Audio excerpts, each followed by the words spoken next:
नमस्कार दोस्तों। आज मैं आपके लिए दिल्ली पुलिस एग्जाम 23 दिसंबर थर्ड शिफ्ट का एग्जाम समाप्त हो चुका है। इन्हें पूछे गए प्रश्न मिल चुके हैं जो आपका 100% रियल ऑथेंटिक क्वेश्चन है और जिन्हें पीडीएफ चाहिए वो हम टेलीग्राम या व्हाट्सएप ग्रुप पे ज्वाइनिंग कर सकते हैं। डिस्क्रिप्शन लिंक दे दिया गया।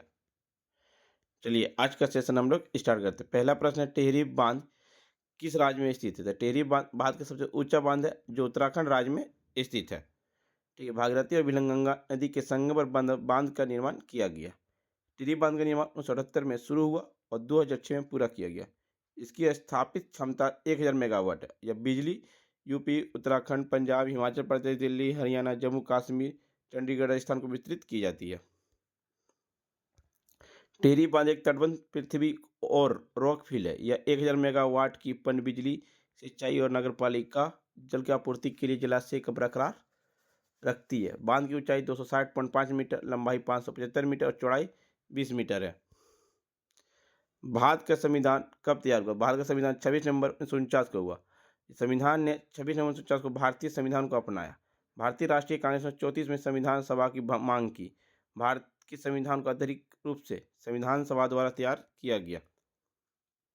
संविधान सभा को 6 दिसंबर 1946 को स्थापित किया गया। इसका गठन कैबिनेट मिशन 1946 के प्रावधान के तहत किया गया। संविधान सभा की पहली आधिकारिक बैठक 9 दिसंबर 1946 को आयोजित किया गया। सच्चिदानंद सिन्हा इसकी पहली बैठक के दौरान के अस्थायी अध्यक्ष के रूप में नियुक्त किया गया। डॉक्टर राजेंद्र प्रसाद 11 दिसंबर 1946 को संविधान सभा के अस्थायी अध्यक्ष के रूप में चुना किया। संविधान सभा ने H.C. मुखर्जी को अपना उपाध्यक्ष नियुक्त किया। भारत का संविधान 26 जनवरी 1950 को लागू हुआ। संविधान किसी भी देश की मूलभूत कानून होता है। भारत के संविधान निर्माण में 2 वर्ष 11 महीने 18 दिन लगे। इस प्रक्रिया 9 दिसंबर 1946 को शुरू की और यह 26 नवंबर 1949 को समाप्त हुआ। इस अवधि में 165 दिन 11 सत्र आयोजित किए गए थे। संविधान सभा के संवैधानिक सलाहकार BN राव थे। संविधान लागू कब हुआ? 26 जनवरी 1950 को लागू हुआ। संविधान सभा ने 22 जुलाई 1947 को राष्ट्रीय ध्वज को अपनाया। संविधान सभा ने 24 जनवरी 1950 को राष्ट्रगान को अपनाया। संविधान सभा ने 26 जनवरी 1950 को राष्ट्रीय गीत को अपनाया। कृषि अर्थव्यवस्था के किस क्षेत्र पर संबंधित है? तो कृषि आर्थिक गतिविधि प्राथमिक क्षेत्र में आता है। प्राथमिक क्षेत्र में बुनियादी खाद्य पदार्थ और कच्चे माल का उत्पादन शामिल है।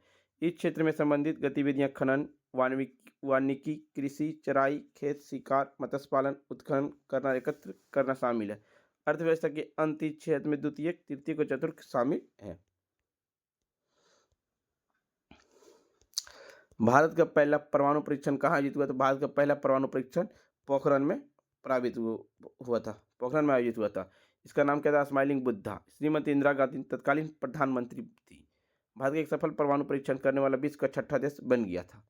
1974 के परीक्षण के बाद भारत ने 5 परीक्षण किए। 3 परीक्षण 11 मई और 2 परीक्षण 13 मई 1998 को उसने भारत के प्रधानमंत्री थे अटल बिहारी वाजपेयी। 11 मई को भारत में राष्ट्रीय प्रौद्योगिकी दिवस के रूप में मनाया जाता है। यह परीक्षण राजस्थान के पोखरण में आयोजित किया गया था। भारत में परमाणु कार्यक्रम की शुरुआत 1940 के अंत में होमी जी भाभा की देखरेख में हुई थी। भारत ने परमाणु हथियार को पहले इस्तेमाल न करने की नीति अपनाया। लाफिंग बुद्धा सुख, संतोष और समृद्धि की प्रतीक है। लेकिन स्माइलिंग बुद्धा 18 मई 1974 को भारत ने सफल परमाणु परीक्षण का निर्धारित कुट नाम था। ऑपरेशन शक्ति मई 1998 भारत ने राजस्थान में पोखरण में फिर से परमाणु परीक्षण की श्रृंखला आयोजित की। इसे ऑपरेशन शक्ति कहा गया। इन परीक्षणों की शक्ति 98 और शक्ति 1, शक्ति 5 और पोखरण 2 भी कहा जाता है। ऑपरेशन विजय 1961 के भारत की सेना द्वारा किया गया ऑपरेशन, जिसके कारण गोवा, दमन और द्वीपों पर कब्जा कर लिया गया। ऑपरेशन विजय 1999 जो कारगिल क्षेत्र खाली करने के लिए भारतीय सैन्य अभियान का नाम रखा गया।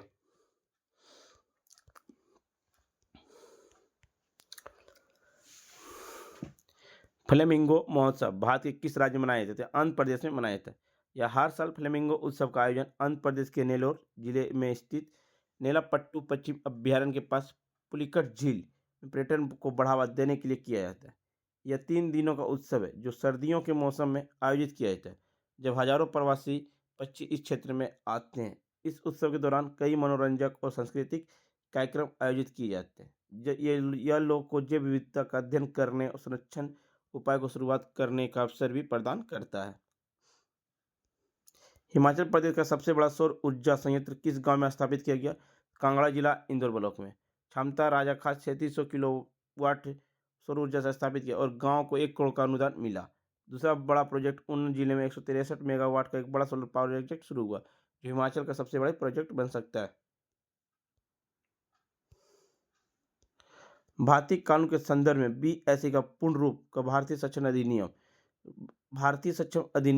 इसने स्थान इसने 1872 के भारतीय सक्षम अधिनियम को प्रतिस्थापित किया। उद्देश्य निष्पक्ष सुनवाई के लिए साक्ष्य के नियमों को समेकित करना, प्रक्रिया को आधुनिक बनाना, खासकर डिजिटल साक्ष्य के संबंध में। महत्वपूर्ण परिवर्तन इलेक्ट्रॉनिक रिकॉर्ड जैसे email, server, log, smartphone data को अप्राथमिक साक्ष्य के रूप में मान्यता दी गई, न कि केवल द्वितीयक साक्ष्य के रूप में। कानूनी संदर्भ में भारत में अदालती कार्रवाई जैसे आपराधिक, सिविल में स्वीकार साक्ष्य के प्रकार, प्रासंगिकता और स्वीकार्यता को नियंत्रित करता है। 1 फरवरी 2025 को संसद में केंद्रीय बजट 2025-26 को किसने प्रस्तुत किया? तो श्रीमती निर्मला सीतारमण ने प्रस्तुत की। नई कर व्यवस्था के तहत 12 लाख तक की आय पर कोई आयकर नहीं है। वरिष्ठ नागरिक के लिए ब्याज पर कटौती सीमा 50,000 से बढ़ाकर 1 लाख की गई। किराए पर टीडीएस की सीमा 2.40 लाख से बढ़ाकर 6 लाख की गई। एलआरएस के तहत टीसीएस की सीमा 7 लाख से बढ़ाकर 10 लाख की गई। सबका विकास थीम पर आधारित, जिससे संतुलित विकास और समावेशी वृद्धि पर जोर दिया गया। किस कोशिकांग को कोशिका शक्ति ग्रह कहा जाता है? तो माइटोकॉन्ड्रिया कोशिका की शक्ति ग्रह के रूप में जाना जाता है। माइटोकॉन्ड्रिया कोशिका के अस्तित्व और कामकाज के लिए आवश्यक ऊर्जा का उत्पादन करते हैं। रासायनिक अभिक्रिया द्वारा माइटोकॉन्ड्रिया ग्लूकोज को एडेनोसिन ट्राइफॉस्फेट एटीपी नामक एक ऊर्जा में तोड़ देते हैं, जिसका उपयोग विभिन्न अनकोशिकीय प्रक्रिया को ईंधन देने के लिए किया जाता है। माइटोकॉन्ड्रिया झिल्लीबाज कोशिका अंग होते हैं, जो कोशिका के जैव रासायनिक अभिक्रिया को शक्ति देने के लिए आवश्यक अधिकांश रासायनिक ऊर्जा उत्पन्न करते हैं। माइटोकॉन्ड्रिया द्वारा उत्पादित रासायनिक ऊर्जा को एडेनोसिन ट्राइफॉस्फेट एटीपी नामक छोटे अणु से संचित किया जाता है। राइबोसोम खुरदरे अंतर्जलिका की सतह से जुड़े होते हैं। राइबोसोम प्रोटीन का निर्माण का स्थल होता है। अंतर्जलिका झिल्ली से संबंधी नलियों और परतों का एक बड़ा जाल होता है। अंतर्जलिका की संरचना प्लाज्मा झिल्ली के समान होती है। अंतर्जलिका 2 प्रकार के, रुक्ष अंतर्जलिका और मसृण अंतर्जलिका होते हैं। बेटी बचाओ बेटी पढ़ाओ योजना की 10वीं वर्षगांठ उत्सव किस अवधि के दौरान मनाया गया? यह 22 जनवरी 2025 से शुरू होकर 8 मार्च 2025 का अंतर्राष्ट्रीय महिला दिवस तक मनाया गया, जिसमें महिला एवं बाल विकास मंत्रालय ने देश भर में जागरूकता और सशक्तिकरण के श्रृंखला आयोजित किया। यह 100 दिवसीय अभियान का हिस्सा था, जो 8 मार्च 2025 को अंतर्राष्ट्रीय महिला दिवस पर समाप्त हुआ। हिमाचल प्रदेश का सबसे बड़ा सौर ऊर्जा संयंत्र किस गांव में लगाया जा रहा है? तो स्थान उन जिला भांजला गांव में लगाया जा रहा है। क्षमता 32 मेगावाट पेखू बेला स्थित है। लक्ष्य 2026 तक हिमाचल को ग्रीन एनर्जी में अग्रणी बनाना है। राज्य खास का हिमाचल का पहला सोलर मॉडल विलेज है, जिसने पीएम सूर्य घर योजना के तहत सबसे ज़्यादा और ऊर्जा क्षमता हासिल की है। नाथप्पा झाकड़ी परियोजना द्वारा 1 मेगावाट का प्लांट स्थापित किया जाएगा 2019 में। संसद के कार्यों को प्रबंध करने, सत्र बुलाने और सरकारी विधायी कार्यों के लिए कौन सा मंत्रालय जिम्मेदार होता है? राष्ट्रपति जिम्मेदार होते बुलाने का। भारत के राष्ट्रपति के पास भारत के संविधान के अनुच्छेद 85A के प्रावधानों के अनुसार संसद के दोनों सदनों को सत्र बुलाने का अधिकार है। राष्ट्रपति इस शक्ति का प्रयोग प्रधानमंत्री के नेतृत्व वाले मंत्रिपरिषद की सलाह पर करते हैं, जो भारत में संसदीय शासन प्रणाली का अनुरूप हो। अनुच्छेद 85 के अनुसार राष्ट्रपति को यह सुनिश्चित करना चाहिए कि संसद के 2 सत्रों के बीच 6 महीने से अधिक का अंतर ना हो। परमाणु ऊर्जा विभाग के वर्तमान सचिव परमाणु ऊर्जा आयोग के अध्यक्ष कौन है? अजीत कुमार मोहंती। AK मोहंती को नए परमाणु ऊर्जा आयोग के अध्यक्ष के रूप में नियुक्त किया गया। प्रसिद्ध भौतिक वैज्ञानिक भाभा परमाणु अनुसंधान केंद्र के निदेशक अजीत कुमार मोहंती को परमाणु ऊर्जा आयोग के अध्यक्ष और परमाणु ऊर्जा विभाग के सचिव के रूप में नियुक्त किया गया। मोहंती इस पद पर KNS व्यास का स्थान लेंगे। मोहंती को मार्च 2019 में विभाग निदेशक के रूप में नियुक्त किया गया था और 2 बार सर्न के साइंटिफिक एसोसिएट रह चुके हैं। भारत का परमाणु ऊर्जा आयोग भारत सरकार के परमाणु ऊर्जा विभाग की शासी निकाय DAE सीधे प्रधानमंत्री के अधीन है। भारतीय परमाणु ऊर्जा आयोग की स्थापना 3 अगस्त 1948 को विज्ञान अनुसंधान विभाग के तहत की गई थी। मुख्यालय कहाँ है? मुंबई। एरिना शब्द निम्नलिखित में से किस खेल से संबंधित है? कुश्ती से। भारत में 1951 की नई आर्थिक नीति को लागू करना तत्कालीन और मुख्य कारण क्या था? विदेशी मुद्रा भंडार का गंभीर संकट। विदेशी मुद्रा भंडार का संकट 1990-91 में भारत के पास केवल कुछ हफ्तों का आयात करने लायक ही विदेशी मुद्रा बची थी। भुगतान संतुलन का संकट। देश के विदेशी मुद्रा भंडार लगातार घट रहा था, जिससे आयात करना मुश्किल हो गया था और अर्थव्यवस्था पर भारी दबाव था। बढ़ता राजकोषीय घाटा। सरकार का खर्च आय से बहुत ज्यादा था, जिससे अर्थव्यवस्था अस्थिर हो गई थी। त्रिपुरा का कौन सा प्रसिद्ध त्योहार चौगदी देवी देवताओं की पूजा से जुड़ा है और अक्सर 14 दिनों तक चलने वाले अनुष्ठानों को साथ मनाया जाता है? खर्ची पूजा। खर्ची पूजा जुलाई के महीने में भारत के त्रिपुरा में मनाए जाने वाले एक प्रमुख हिंदू त्योहार है। यह 14 देवताओं की पूजा करने के लिए समर्पित है, जिन्हें सामूहिक रूप से चतुर्दश देवता के रूप में भी जाना जाता है। सप्ताह भर चलने वाले इस त्योहार में देवताओं का अनुष्ठानिक स्नान, उसके बाद प्रसाद प्रार्थना शामिल होती है। बोनालू। बोनालू भारत में तेलंगाना के क्षेत्र का एक हिंदू त्योहार है। यह देवी महाकाली को समर्पित है और आषाढ़ जुलाई अगस्त के महीने में मनाया जाता है। त्योहार दौरान महिला अपने सिर पर सजाए हुए बर्तन ले जाते हैं और मंदिर पर चढ़ाती है, प्रसाद चढ़ाते हैं। लोसर तिब्बती नववर्ष का त्योहार, जो आमतौर पर चंद्र कैलेंडर के आधार पर जनवरी और फरवरी में मनाया जाता है। यह तिब्बती बौद्ध धर्म की एक महत्वपूर्ण छुट्टी है और इसमें विभिन्न अनुष्ठान, प्रार्थनाएं और सांस्कृतिक प्रदर्शन शामिल होते हैं और यह अक्सर कई दिन तक चलता है। धनुषकोडी को जो राम सेतु की शुरुआती बिंदु और भारत के मुख्य भूमि अंतिम छोर है, भारत के किस राज्य में स्थित? तमिलनाडु में। जिला रामनाथपुरम। स्थानिक महत्व। यह भारत की मुख्य भूमि की आखिरी छोर अरिचल मनुई है और यहीं से राम सेतु आदम का पुल शुरू होता है। भूगोल। यह पवन द्वीप के दक्षिण पूर्वी कोने पर, जहां से श्रीलंका केवल 18 से 20 किलोमीटर दूर है। संगीत रत्नाकर पुस्तक के लेखक कौन है? सागर देव है। संगीत रत्नाकर संगीत और नृत्य के महासागर के लेखक के लिए सागर के लिए संस्कृत शब्द है। संगीत रत्नाकर संगीत और नृत्य के महासागर के लिए संस्कृत शब्द है। यह संगीत शास्त्र पर सबसे महत्वपूर्ण भारतीय ग्रंथों में से एक है। 13वीं शताब्दी में सारंग देव ने इस संस्कृत में लिखा था। लेखक ने यादव राजवंशों के दौरान राजा सिंघाना द्वितीय के दरबार में सेवा की, जिनकी सरकार की सीट देवगिरी महाराष्ट्र में थी। ग्रंथ में 7 अध्याय। प्रथम 6 अध्याय में स्वर गाथा अध्याय, राग विवेक अध्याय, परिक्रम का अध्याय, प्रबंधाध्याय, तलाध्याय, वादाध्याय विभिन्न संगीत विषयों पर वाद्य यंत्रों को कवर करती है। अंतिम अध्याय नृत्यांत अध्याय जो नृत्य पर चर्चा करता है। फ्रेंड्स, आपको वीडियो पसंद आए, चैनल को शेयर करें, सब्सक्राइब करें और PDF पाने के लिए हमारे टेलीग्राम व्हाट्सएप ग्रुप को ज्वाइनिंग करें। अगला राष्ट्रमंडल खेल किस वर्ष और किस शहर में आयोजित किया गया? ऑस्ट्रेलिया की विक्टोरिया राज्य 2026 में राष्ट्रमंडल खेल की मेजबानी करेगा। 2026 के खेल जिलोंग, बेलेरेट, बेंडिंग और गिप्सलैंड ये 4 क्षेत्रीय केंद्रों में आयोजित किए जाएंगे। राज्यों ने खेलों के लिए अब तक 16 खेलों की पुष्टि की है, जिनमें एक्वेटिक्स, साइकिलिंग और 20 क्रिकेट शामिल है। अब 2022 राष्ट्रमंडल खेल 28 जुलाई से 8 अगस्त 2022 तक इंग्लैंड के बर्मिंघम में आयोजित होंगे। नवंबर 2025 में किस हंगेरियन ब्रिटिश लेखक ने अपने उपन्यास फ्लैश के लिए प्रतिष्ठित बुकर पुरस्कार 2025 जीता? तो डेविड सजले ने। हंगेरियन ब्रिटिश लेखक डेविड सजले ने अपना उपन्यास फ्लैश के लिए 2025 का बुकर पुरस्कार जीता, जिससे यह पहली बार हुआ कि इसे हंगेरियन ब्रिटिश लेखक को यह सम्मान मिला। फ्लैश हंगरी और लंदन के बीच नेविगेट करने वाले एक व्यक्ति के जीवन के माध्यम से वर्ग शक्ति, अंतर्गतता, प्रवासन और मर्दानगी के विषय की पड़ताल करता है। यह उपन्यास अपनी संक्षिप्त गद्य के लिए जाना जाता है, जो अति सूक्ष्मवाद और भावनात्मक सटीकता पर केंद्रित। बुकर पुरस्कार 2025 का पुरस्कार समारोह लंदन में आयोजित किया गया, जहां डेविड सजले को विजेता के रूप में $50,000 प्राप्त हुए। सजले के पहले उनके उपन्यास ऑल डेट मैन इज की 2016 में बुकर पुरस्कार शॉर्टलिस्ट किया गया। पोंगल मनाने का कारण नीचे दिए गए विकल्प में कौन सा सबसे सटीक है? तो फसल की कटाई के बाद प्रचुरता की समृद्धि के लिए सूर्य देवता को प्रकृति को धन्यवाद देना यह सटीकता है।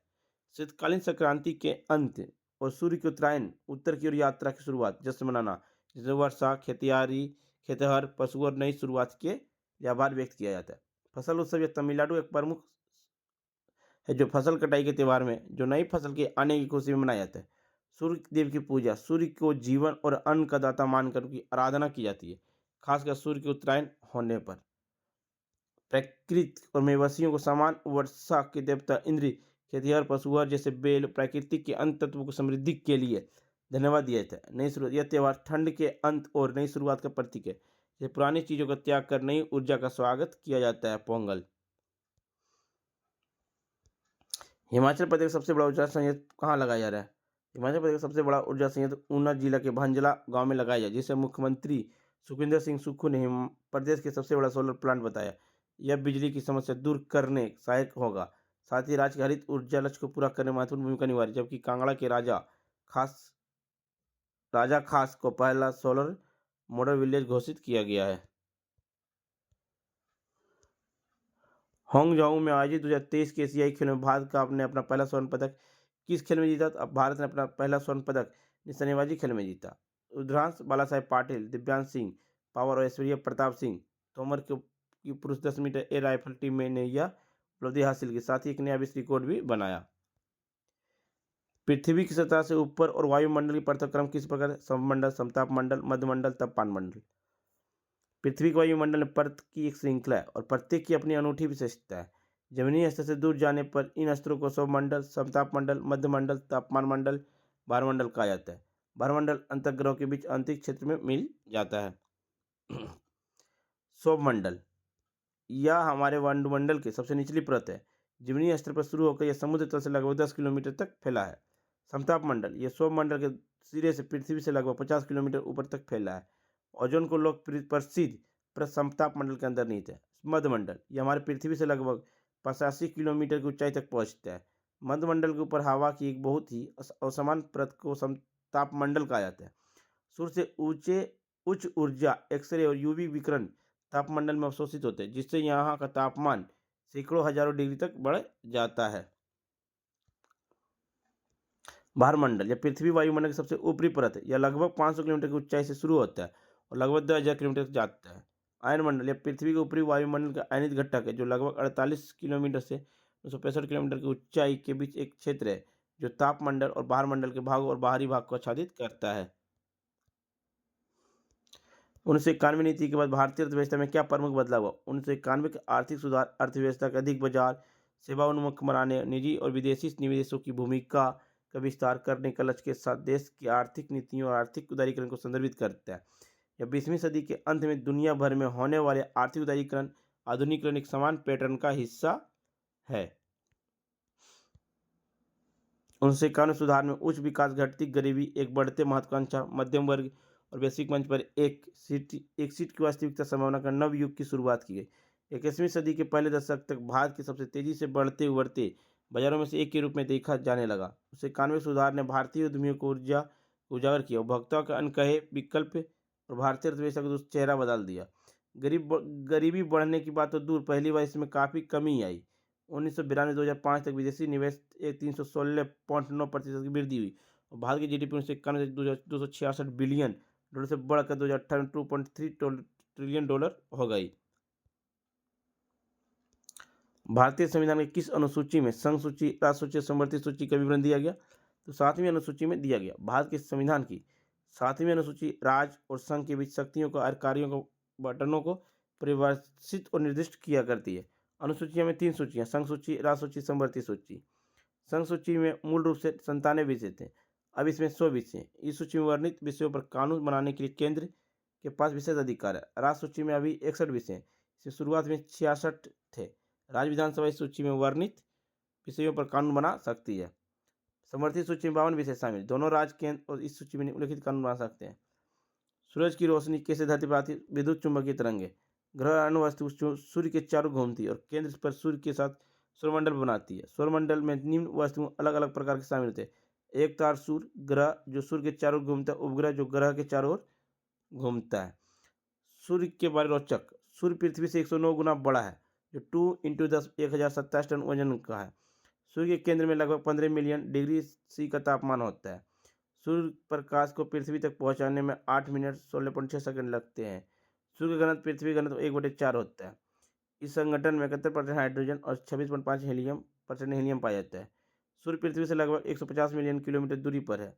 प्रकाश लगभग 3 लाख किलोमीटर प्रति सेकंड की तीव्र गति से यात्रा करता है। इस गति पर भी सूर्य की किरणों को पृथ्वी तक पहुंचने में लगभग 8 मिनट लगते हैं। सूर्य के ऊर्जा का स्रोत नाभिकीय संलयन है, जिसमें हाइड्रोजन परमाणु के छोटा नाभिक हीलियम परमाणु के फ्यूज होता है। 1966 से 1969 तक भारत की राजनीतिक कृषि को अपनाया गया था। कृषि उससे संबंधित गतिविधियों औद्योगिक क्षेत्र को समान प्राथमिकता दी गई थी, इसलिए अवकाश में आती है। चंद्रगुप्त द्वितीय के समय कौन से चीनी यात्री भारत आए थे? फाहियान आए थे। उन्होंने कहा कि चीनी यात्री और चंद्रगुप्त द्वितीय के शासनकाल के दौरान भारत के दौरा किया। उन्होंने यहाँ के लोगों को जीवन का विस्तृत विवरण लिखा और उसने अपने लेखों में राजा के नाम उल्लेख नहीं किया। हैंसोंग चीनी यात्री सम्राट हर्षन के शासनकाल के दौरान भारत आया था। उन्होंने नालंदा में हर्ष द्वारा निर्मित कई मंजिलों वाले मठ की महिमा का वर्णन किया। उन्होंने अपने खाते में उल्लेख किया कि हर्ष के काल में शुद्ध कृषि का अभ्यास करते।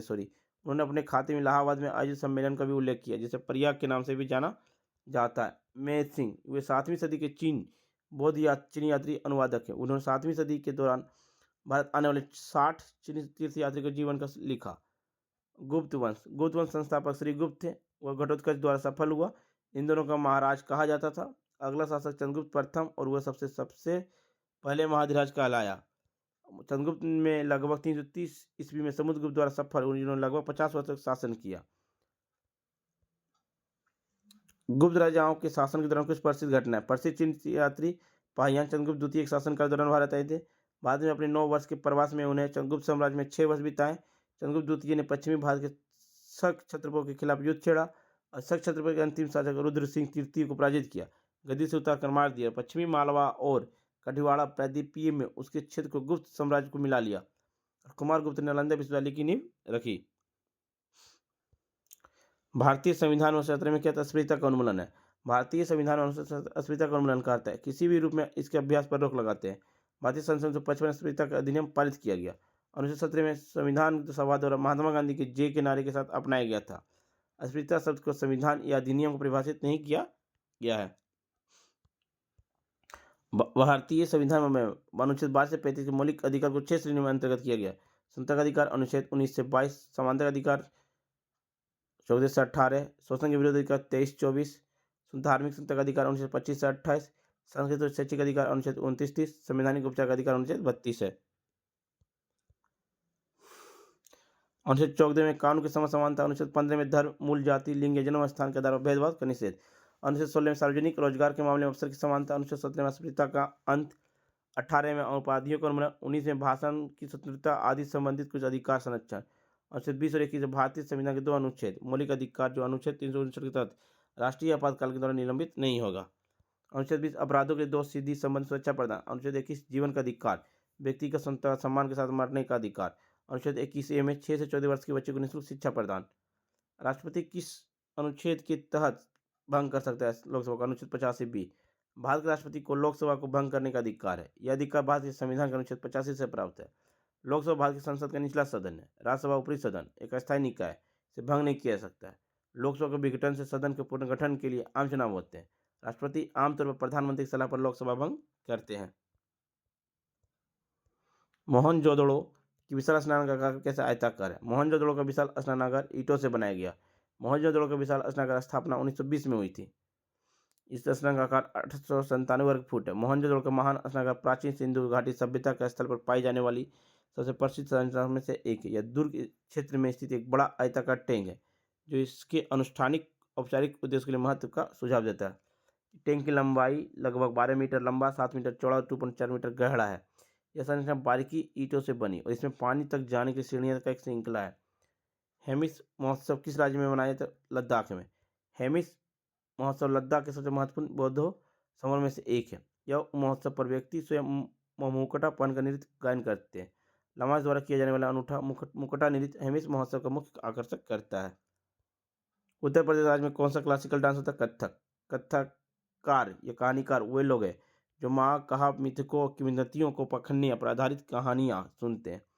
संभवतः यह एक मौखिक परंपरा के रूप में शुरू हुआ। पाठ की और अधिक प्रभावी बनाने के लिए स्वंगियों भाव को शायद बाद में जोड़ा गया। 15वीं शताब्दी में उत्तर भारत में प्रचलित वैष्णव पंथ और भक्ति आंदोलन ने गीतों और संगीतों के रूप में पूरी श्रृंखला में योगदान दिया। बिरजू महाराज, सीतारामी देवी, बैजनाथ प्रसाद, लक्ष्मण दमयंती जोशी।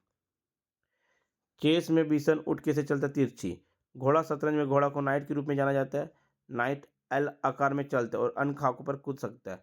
ऊँट शतरंज के कुछ क्षेत्रीय में रूपों में बिशप के समान मोहरे को ऊँट कहा जाता है और ऊँट बोर्ड का विकर्ण के रूप में चलता है। बकरी पारंपरिक शतरंज में बकरी किसी मोहरे का प्रतिनिधित्व नहीं करती है, ये बिल्कुल गलत है और शतरंज में कई ऐतिहासिक सांस्कृतिक महत्व नहीं है। बिहार के राज्यपाल कौन है? आरिफ मोहम्मद खान है। मुख्यमंत्री श्रीमती श्री नीतीश कुमार है। फ्रेंड्स, आपको वीडियो पसंद आई, चैनल को शेयर करें, सब्सक्राइब करें। पीडीएफ पाने के लिए वहाँ टेलीग्राम व्हाट्सएप ग्रुप को ज्वाइन करें। डिस्क्रिप्शन लिंक दे दिया गया। फ्रेंड, मिलते हैं नेक्स्ट वीडियो में। जय हिंद, जय भारत।